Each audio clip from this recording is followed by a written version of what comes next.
തിരുവനന്തപുരം നാലാഞ്ചിറയിൽ യുവതിയെ കഴുത്തറുത്ത് കൊലപ്പെടുത്തി. സങ്കടകരമായ വാർത്തയാണ് രാവിലെ വായിക്കേണ്ടി വരുന്നത്. 36 വയസ്സുള്ള ഹസീന ബീവിയാണ് കൊല്ലപ്പെട്ടത്. ഭർത്താവ് സുരേഷ് ഒളിവിലെന്നാണ് പോലീസ് പറയുന്നത്. മേഘന മുരളി തിരുവനന്തപുരം ഈ വാർത്തയുമായി ചേരുന്നു. മേഘന, ഗുഡ് മോർണിംഗ്.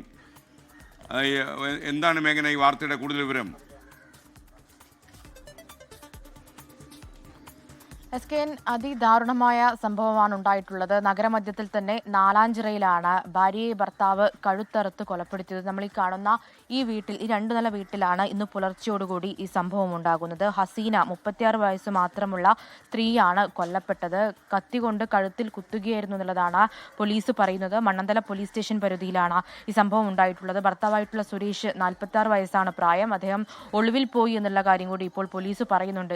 ഈ വീടിന്റെ മുകളിലെ ാണ് സംഭവം ഉണ്ടായത്. കഴിഞ്ഞ ദിവസങ്ങളിലൊക്കെ ഇവർ തമ്മിൽ കുടുംബ പ്രശ്നങ്ങൾ ഉണ്ടായിരുന്നു, വഴക്കുകൾ ഉണ്ടായിരുന്നു എന്നുള്ളതാണ് പോലീസ് പറയുന്നത്. അതുമായി ബന്ധപ്പെട്ട് കഴിഞ്ഞ ദിവസം പോലീസ് സ്റ്റേഷനിൽ എത്തുകയും പ്രശ്നം പരിഹരിക്കുകയും ചെയ്തതാണ്. അതിനുശേഷമാണ് ഇന്ന് പുലർച്ചയോടുകൂടി വീണ്ടും വഴക്കുണ്ടാവുകയും ഒരു കൊലപാതകത്തിലേക്ക് എത്തുകയും ചെയ്യുന്നത്. അതിൽ ഏറ്റവും ദുഃഖകരമായ സംഭവം എന്ന് പറയുന്നത് ഇവിടെ 4 കുട്ടികളാണ് ഇവർക്കുള്ളത്. ഈ 4 കുട്ടികളുടെ മുന്നിൽ വെച്ചാണ് ഈ കൊലപാതകം ഉണ്ടായത് എന്നുള്ളതാണ്. മക്കൾ തന്നെയാണ് പോലീസ് സ്റ്റേഷനിലേക്ക് ഈ വിവരം വിളിച്ചു പറയുകയും ചെയ്യുന്നത്. ഇപ്പോൾ മക്കളെ പോലീസ് സ്റ്റേഷനിലേക്ക് മാറ്റിയിട്ടുണ്ട്. അതിൽ ഈ 4 മക്കൾക്കും പ്രായപൂർത്തിയായിട്ടില്ല. 4 പേരും 18 വയസ്സ് തികയാത്ത കുട്ടികളാണ്.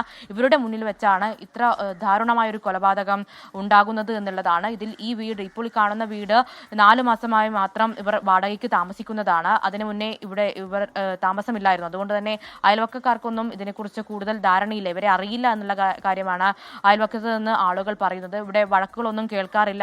കൂടുതൽ പുറത്തിറങ്ങാത്ത ഒരു പ്രകൃതമാണ് ഇരുവർക്കും എന്നുള്ള കാര്യം കൂടി പറയുന്നുണ്ട്. ഈ സുരേഷ് ഇലക്ട്രീഷ്യനാണ്. കത്തി ഉപയോഗിച്ച് കുത്തിയ ശേഷം അത് കൊലപാതകമാണ് അല്ലെങ്കിൽ കൊല നടന്നു എന്ന് ഉറപ്പിച്ച ശേഷം ഈ കത്തി കഴുകി വൃത്തിയാക്കുന്നു. ശേഷം അത് ബാത്റൂമിൽ കഴുകി വൃത്തിയാക്കി വെച്ച ശേഷമാണ് കാറിൽ രക്ഷപ്പെട്ടത് എന്നുള്ളതാണ് ഇപ്പോൾ മക്കൾ പോലീസിന് നൽകിയിരിക്കുന്ന മൊഴി. അതിദാരുണമായ സംഭവമാണ് ഉണ്ടായിരിക്കുന്നത്. 36 വയസ്സ് മാത്രമുള്ള വീട്ടമ്മയാണ് നിലവിൽ കൊല്ലപ്പെട്ടിരിക്കുന്നത്. പോലീസ് ഈ സുരേഷിന് വേണ്ടിയുള്ള, ഭർത്താവിന് വേണ്ടിയുള്ള തിരച്ചിലും ഊർജിതമാക്കിയിട്ടുണ്ട്.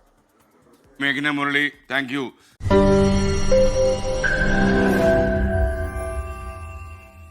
ലോകത്തെവിടെയായാലും ഏത് സമയത്തും 24 വാർത്തകളും ഓഗ്മെന്റഡ് റിയാലിറ്റി പാക്കേജുകളും എക്സ്പ്ലെയിനറുകളും വിശദമായി കാണാൻ ഞങ്ങളുടെ യൂട്യൂബ് ചാനൽ നിങ്ങൾക്ക് സബ്സ്ക്രൈബ് ചെയ്യാം.